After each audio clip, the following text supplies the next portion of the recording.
Hello again, it's Trudy here from Hot Patterns with another one of our marvellous and very useful tutorials. And this one isn't about a particular garment. This one in fact is what we like to call it why you should make a muslin. And we're doing this why you should make a muslin tutorial because we want to tell you why it's a really good idea to do so. In fact, I'm not just going to tell you, I'm going to demonstrate to you why making a muslin is such a fantastic idea. So given that this is a why you should make a muslin tutorial, let me clarify a few things before we begin. The first thing is this is not a how to fit a muslin tutorial. That's a whole other barrel of monkeys, quite frankly. And also, normally if you've seen any of our other YouTube tutorials, you will notice that I don't really use notes or a script. I just, blah, blah, blah, because I know what I'm dealing with and it's not too much trauma to deal with it. In this case, I have had to make notes, a lot of notes, because there's a lot of things to cover. Even though it's not very complex, it's worth me telling you these things as the whys you should make a muslin. So before we get down to the nuts and bolts of it, of the why you should make a muslin, I'm just going to quickly clarify for you what a muslin actually is. A muslin is really kind of a test garment, but it's the bare bones of a test garment.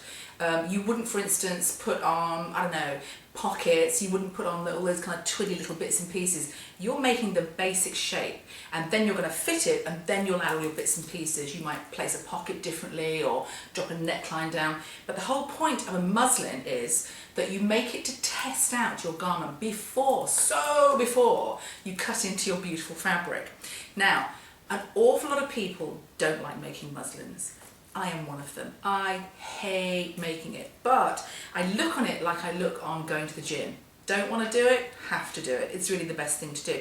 And I know we get so many emails in from people saying, well, why should I make a muslin? I don't want to. And I have to email them back and go, I know, me neither, but it needs to be done. So it needs to be done for three main reasons. The fit of your garment, how it's going to fit on your body. The construction of your garment, what order you're going to do it in. You're going to use this method, you're going to use that method. And the details, sort of proportion. Are you going to raise the neckline, you're going to put a dart in it, all that kind of stuff. So three really important reasons to do it. And rather than blah, blah, blah on about this, I am now going to show you on my lovely assistants, Whitney and Brittany, we have to call them something and they don't complain, but I'm going to show you why it's so important and why it really, really works to do so.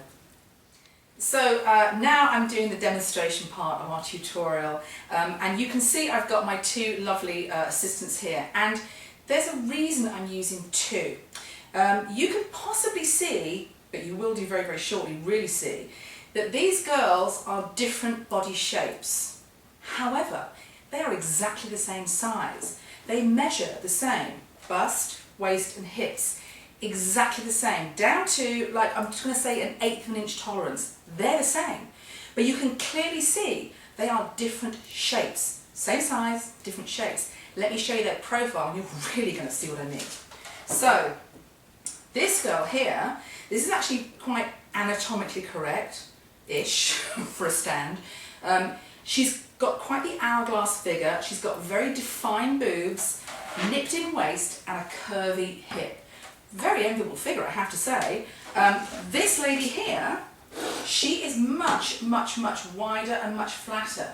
You can see her bust is lower, her bust is flatter, it's not so defined, her waist is a little thicker, and her hips are a little flatter. So she's got a more kind of stocky physique, but as I've said, these two girls measure exactly the same. Across the shoulder, around the bust, around the waist, and around the hips.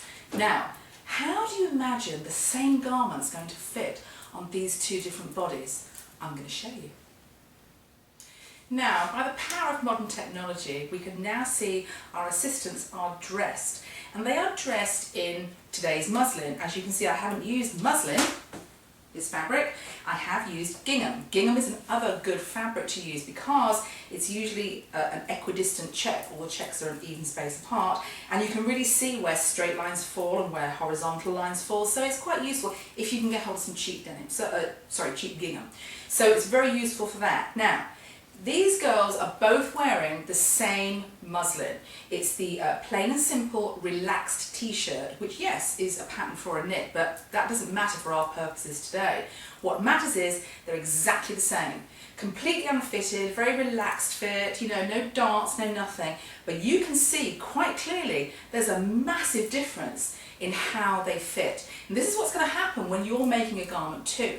We will design for a very kind of standard physique. You may not have a standard physique, and if you don't, you're going to need to fiddle about. Now, I'm going to show you, you can see from the front here, our bustier girl here, you can see that the muslin rides up at the front.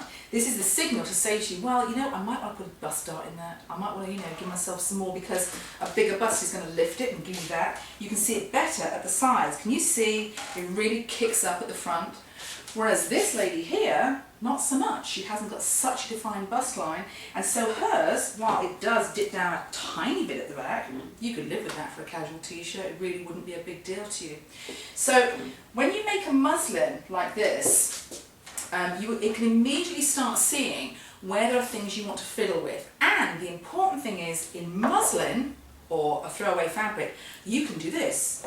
You can take your pen and draw on it. This is kind of key, because you might want to be saying, well, I'm on my breast pocket, but I kind of don't want it, I want it sort of here, and so you draw in on it.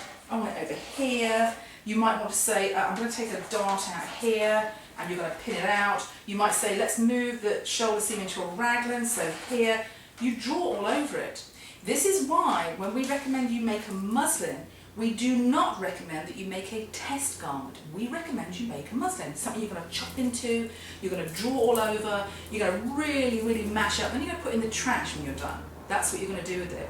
So test garments, that's fine and dandy, but you're going to get a better result from making a muslin.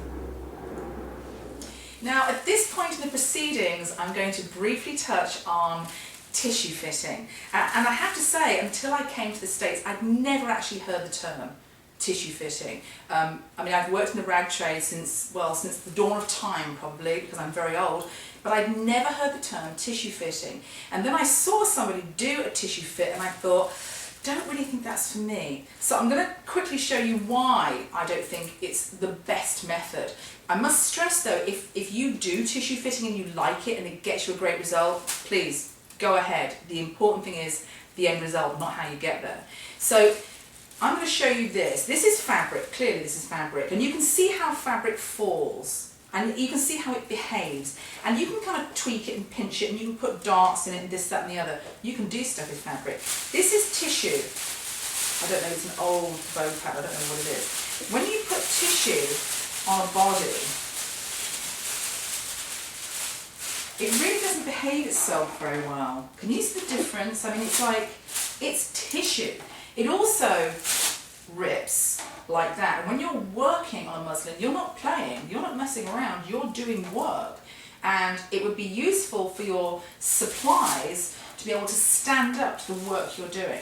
So for me, tissue fitting doesn't really work in that the tissue isn't strong enough to do the job, and it doesn't behave like fabric. If you see fabric like this, it's normally called something like paper taffeta. The clue is in the word paper, because that's what it's like. So personally, I would avoid tissue fitting. It's not the thing I would like to do, but like I say, if you like it, please go ahead and do it. Having said that, if you learn to do your own muslins, you're going to save yourself a whole lot of time, trouble and money. Okay, so now you have seen me kind of scribbling all over the muslin. I have to make something really, really, really clear.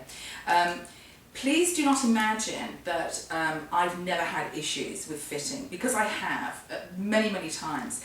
And I've found time after time what really helps, like helps beyond anything, is getting a friend in to help you.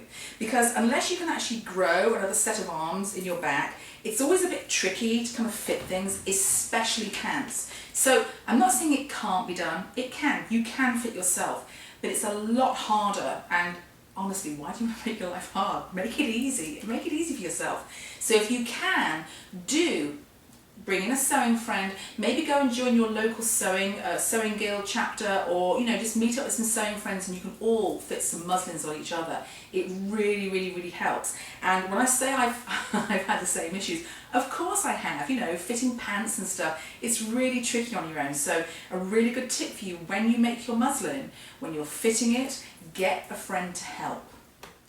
So now comes the question, what fabric do you choose to make your muslin in? Well, it's a fairly good question, and of course the answer can always be muslin, unless there are two instances when muslin isn't always the best idea. By muslin I mean, of course, a static woven fabric, very closely woven. One is when you're doing a knit garment, as in a t-shirt or a knit dress where the knit needs to stretch to fit. Then you might want to get a similar kind of knit fabric to play with to kind of do your muslin from.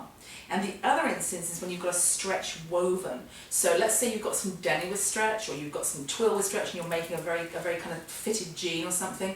You might want to get another throwaway fabric that has the similar amount of stretch, the same amount of elastane or lycra or whatever they're using to stretch in it. So those are good ideas to bear in mind. But really, the key for you always is before you cut into your beautiful, expensive, gorgeous fabric, I beg you, make the muslin. So now I've finished doing my kind of waggy finger thing, like, oh, you should make a muslin. I'm going to finish up by telling you this.